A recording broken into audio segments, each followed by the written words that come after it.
Pledging more illegal settlements, Israel's most right-wing government takes office. Among a number of controversial first moves, the new security minister enters Al-Aqsa mosque, the new Aliyah minister looks to limit non-Jewish immigration, and the foreign minister signals closer ties with Vladimir Putin. Could Israel risk losing the support of its Western allies through its ultra-right policies? I'm Andrea Sankey, and today's newsmaker is Israel.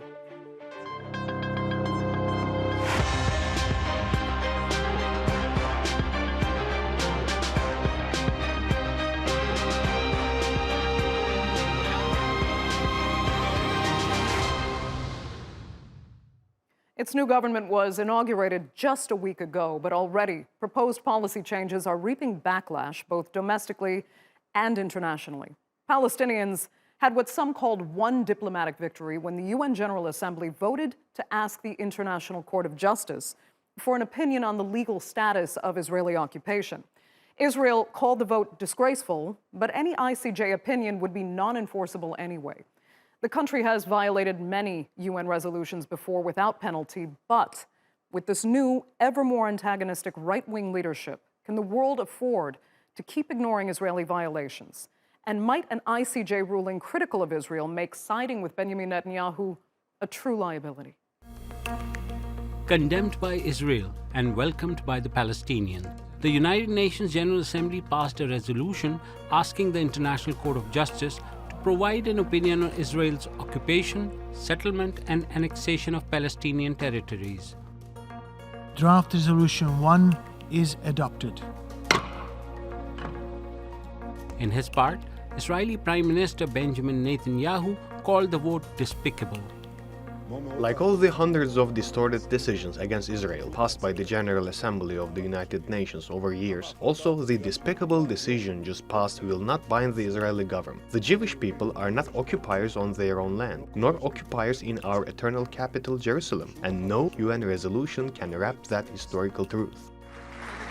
The vote is a challenge for the 73-year-old political veteran who returned to power just last week, and now leading the most right-wing government in Israel's history. Netanyahu's coalition rejects the idea of a two-state solution to the Israeli-Palestinian conflict and has made illegal settlement, expansion and annexation its priority.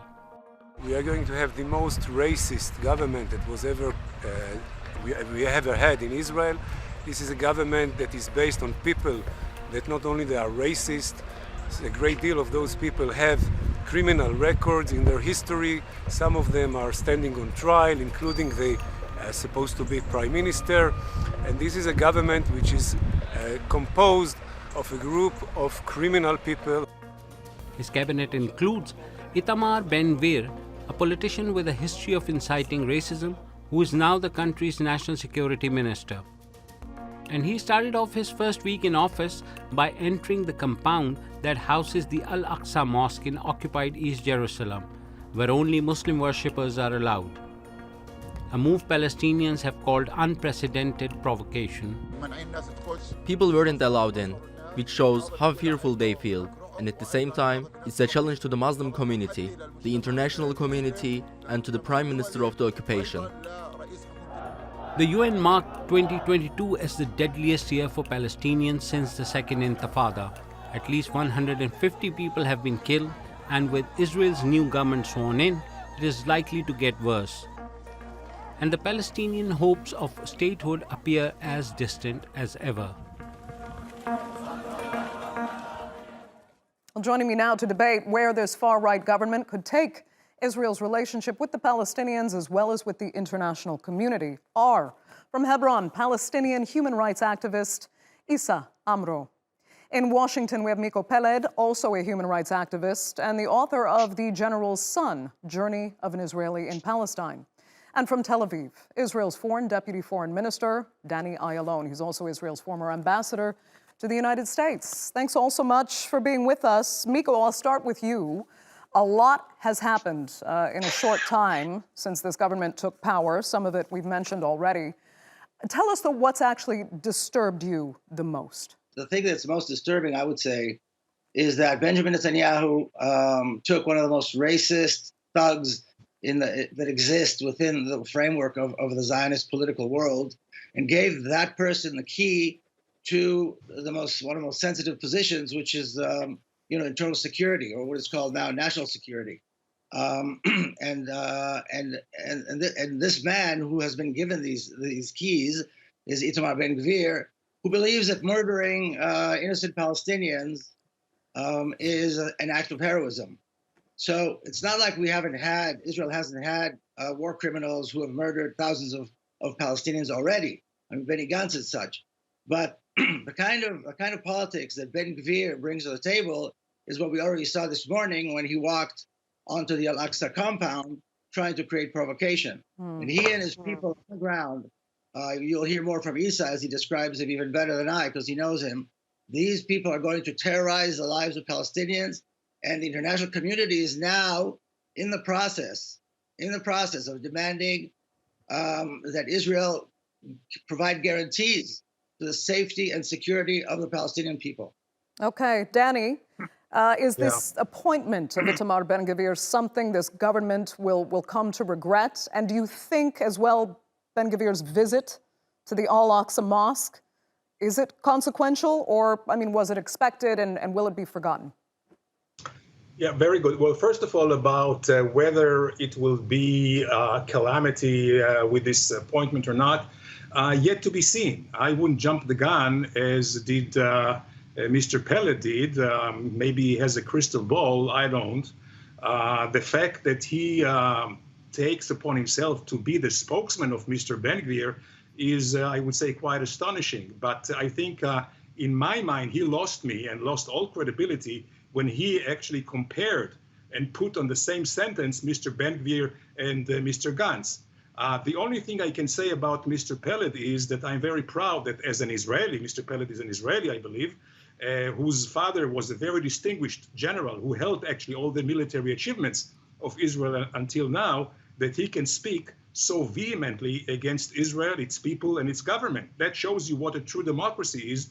I wish I would see a Palestinian that can speak. Okay, but let's talk. He brought up specifically Itamar Ben-Gvir as the single most disturbing thing he's seen so far. Yeah. Okay, I would say with Itamar Ben-Gvir going onto the Temple Mount, there is a good thing and a bad thing. The good thing is that it's already taken care of. You know, he needed, I guess, politically to fill in the box, and this is it. It's not going to be as a Damocles sword over the Israeli government. The bad thing is that he actually rejected the request from the prime minister. So by that, but this is a domestic issue in Israel, by that he actually undermined his authority. But at the end of the day, Andriana, as to your question, I think it is inconsequential, and we will have to wait and see what are the policies of this government. I wouldn't jump the gun and just discount this government, which was, won the elections fair and square. We have to remember that in a democratically led elections. Okay, Issa Amro, as a Palestinian, how are you feeling about this government and its first week in office? From the first week and from the first moment, after the result of the Israeli election, I paid the consequences of that. I was attacked by settlers violently and physically many times. I was attacked by Israeli soldiers, and I was arrested and treated for filming settler violence. I feel that this government is the real face of Israel. I want the international community to see the reality of the Israeli occupation and apartheid through Ben-Gvir. I know Ben-Gvir personally since very long time. I was attacked by him physically when I was doing non-violence resistance in Hebron. He's well known of his, police, records, and he's well known of his violence, support terrorists as Baruch Goldstein, and then, the conversation, it became personal to talk about Miko, if he's allowed or not. I am a Palestinian. I'm not allowed to have any freedom of expression according to the Israeli military law.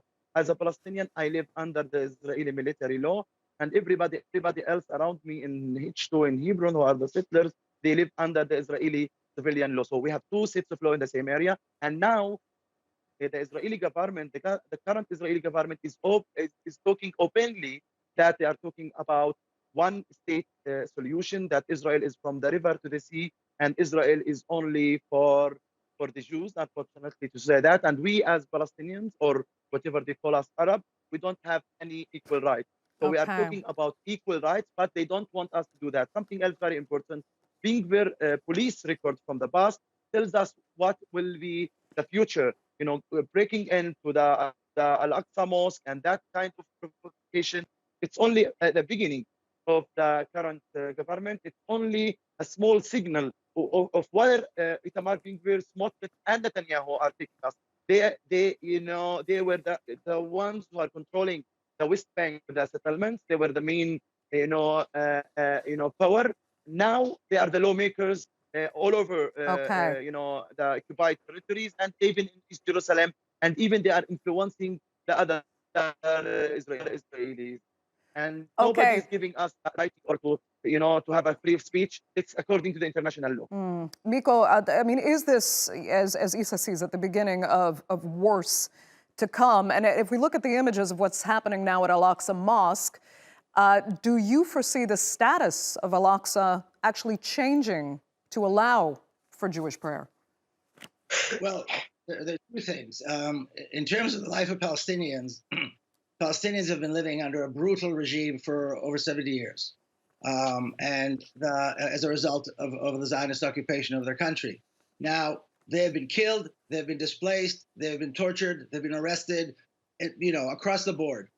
I don't think it takes a genius to see that what is coming up next with this new government is going to be far worse than anything Palestinians have yet to see. And like I said earlier, the international community must come together to demand guarantees for the safety and security of Palestinians, particularly people like Issa Amro, who has been under the gun and has been threatened by officers and by settlers in Hebron. The second thing is the international community needs to understand, or perhaps to explain to the Israeli government that creating provocation on Al-Aqsa is not a domestic issue. Al-Aqsa is not part of the Israeli domestic agenda. Billion Muslims who worship and believe that Al-Aqsa they have something to do with it, and I think your listeners will agree to this. And so the international community needs to get ready to demand sanctions, severe sanctions, against the state of Israel immediately, so that once again tomorrow morning we don't find out that Issa's son Watan has become an orphan, like so many other Palestinian children who have become orphans, particularly in this last year, which has been a record year of Israel murdering Palestinians. So I think this is where we're going. Palestinians are going to see far worse than what they've seen so far, and the international community must step in without delay. I mean, Danny, I know you don't think anyone should be this worried. I mean, do you think that Netanyahu can arguably mitigate some of the more extreme elements of this new government? Is it in his interest to do so? Oh, absolutely. I think that what Netanyahu has now, when he has the weight of responsibility upon his shoulders, and he really looks very seriously. He's very seasoned, he's very experienced. He knows that Israel has a lot on its plate. The first thing is the existential threat from Iran. Secondly, we have the Palestinian terror that continues unabated. And he also knows that it's Israel's interest, as well as the region's interest, to continue and expand the Abraham Accord. Today Israel has full peace agreements with more Arab countries than not. And it also says something about Israel's position today. So all these things are going to be on the plate when he considers how to continue. I don't think he has any intention to change the status quo on the Temple Mount. And if I can have just 1 second, maybe to explain a little bit about what is the Temple Mount.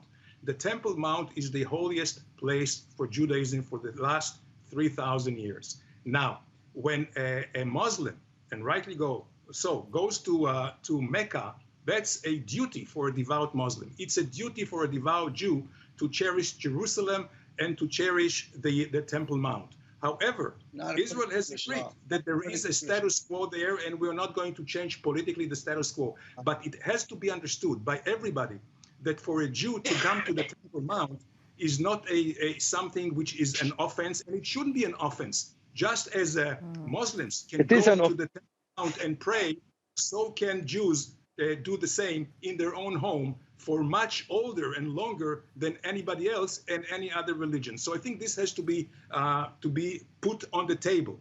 Okay. And then we can start negotiation. If we do not put the truth on the table, there is no departure point for negotiations. Now, as Mr. Peled said, I think what he said about thousands Palestinians' death, he's not looking at the 1,000 Israelis killed by Palestinian terror. And by the way, the fact that there are some limitations. And where are they? And I admit, Danny, where are they? Where are they, the 1,000 Israelis who were killed? I agree where that are Mr. they? Issa Can you count? has some limitations, but the limitations on Mr. Issa in Hebron are not because of Israeli occupation, it's because of the terror and the lack of governability of the Palestinian Authority, which actually has failed in conducting elections for 16, 17 years now. So they have to look at their own problems before they point any fingers at us. Well, Issa, I'll let you respond to that in that angle in particular. Is there something the Palestinian Authority could do to help advance the cause of the Palestinian people, unify the Palestinian people? Is there some fault here to put on Palestinian leadership? Yeah. To be very clear, Israel is not defending itself. Israel is defending its occupation. Israel is defending its apartheid. And they are now trying to defend their annexation of West Bank. This is the main issue. We should talk about how Palestinians can get their equal rights, their freedom, their justice according to the international law. This is the main reference, not Danny's personal opinion. Our main reference is the international law, and Israel, according to the international law, is an apartheid oppressor for the Palestinians, and they are doing war crime against the Palestinians. About the Palestinian Authority, unfortunately to say, the Palestinian Authority is without any authority, and the Palestinian Authority don't rule at all without supervision of the Israeli military, and the Israeli military has the ultimate power. They control all the borders, they control importing, they control exporting, they control water, they control electricity. All aspects of my personal life details, it's under the control of the Israeli military. Even civilian registration, it's in the hands of the Israeli military. Israeli military is controlling everything. So we should talk about how we can make Israel accept that the Palestinians are equal human beings and they deserve full equal rights, as Danny is talking, now that, we should talk and discuss what to discuss, to give up our rights, Okay. to give up our dignity, to give up our mosque, to give up our holy places for him. So do the Jews have more rights than the Palestinians? Okay. It's a Jewish supremacy for sure. When he's talking, it's about a kind of racism and it's a kind of supremacy. Miko, Issa is very much defaulting to what is dictated under international law, but for as long as Israel has been accused of human rights violations, that international law hasn't mattered that much. So many violations have been ignored and international law has not been enforced. But I mean, could this be the government to go that step too far? We've heard for so long Israel is this apartheid state and it's not sustainable. Something has to give. But somehow the status quo has just seemed to continue indefinitely. Could something finally be the straw that breaks the camel's back in this extreme right-wing government? Well, I mean, here in Washington, D.C., I can tell you people are extremely concerned, and it's well known that the Biden administration had already expressed its serious concern by the fact that people like Itamar Ben-Gvir and Bezalel Smotrich hold in their hands the control over the life of every Palestinian throughout historic Palestine, from the river to the sea. And so this is of great concern. Now, not only, and I think it's important to understand this, these people are not only after the Palestinians who live in the West Bank, they're also after terrorizing the life of Palestinians within 1948 Palestine. They're also going to be governing the lives of Palestinians in East Jerusalem. And, you know, for all the claiming that Israel is some kind of a democracy, it is a democracy for somebody who looks like me. But for Issa, it's not a democracy. For Palestinians in the Naqab, so one of the many thousands of Palestinians whose homes have been demolished in the Naqab in southern Palestine or have been displaced in Jerusalem, there is no democracy. So the myth of democracy, or I should say the lie of democracy, it's time to expel that. But this may well be a seriously strategic mistake by Netanyahu, that instead of going with this more, palatable government, which, like I said earlier, has plenty of war criminals like Benny Gantz and others as part of it, he decided to go with rough thugs like Ben Gvir, which even the liberal Zionists around the world can't stomach. And so this may well be the time to call for sanctions and to see the United Nations act and to see the international community act, and again, to demand guarantees to the life of Issa Amro, guarantees to the life of thousands of Palestinian activists, journalists like Shirin Abu Akleh, who was assassinated by Israel, like thousands of other Palestinians who are killed on a regular basis. Danny, this is going to be the time that these sanctions are going to be called for and hopefully put in place. Okay, we're down to our final minutes. Danny, I just have to ask you this. I mean, there is a lot of outrage. We've heard from our other two panelists. But will this government even last? We have to remember Israel has now had 5 governments in the last 4 years. What do you think the chances are really of this very unconventional government actually surviving? No one can tell, but I will tell you that there are also some internal, ideological and political, I would say, rifts among the different members of this coalition. So it's very early to say. But yes, it has its challenges, and it will be up to Bibi Netanyahu. And I think he will not want to risk Israeli interests, and we have many great interests, just for little politicking of some small factions. We have to remember the biggest faction in the government is the Likud, and not the smaller faction. So this will be the challenge of Bibi Netanyahu. Sometimes it will be like maybe herding cats, but I think he's capable to do it. It's his sixth term as a prime minister. And one last thing is about apartheid. If there's any apartheid, it's in the Palestinian Authority. If Mr. Peled, wants to buy a house, to be a neighbor of Mr. Musa, he cannot. Why? Because he's a Jew. So this is the apartheid. There is racism in the Palestinian Authority. They have this pay to slay in their books of legislation. The more you kill Jews, you get more remunerated. This is the truth. And it is very easy for Mr. Peled and others, to bask and they think they're working out of some kind of human rights dignified position. They're actually putting and burying the Palestinian cause much harder, because first of all, they are not looking at the Palestinian eyes and tell them, stop the terror, accept Israeli proposals for peace, make sure that you're not discriminating Jews in your own areas, come to the table. And this is the truth. It's very easy, because there is the majority. There is an automatic majority against Israel and the Western countries, including the United States, by the way, in the United Nations. So when you say international law, who makes the international law? It's a kangaroo court. And I'm sorry to see that Mr. Peled just falls prey to such things. And I think he's being used as what we say here, a useful idiot. Okay, Miko, I have to let you respond to that very quickly. Yeah, I don't think he said anything that's worth responding to. But I think that the reason Netanyahu, I believe, chose this particular coalition government is because ideologically he agrees with them.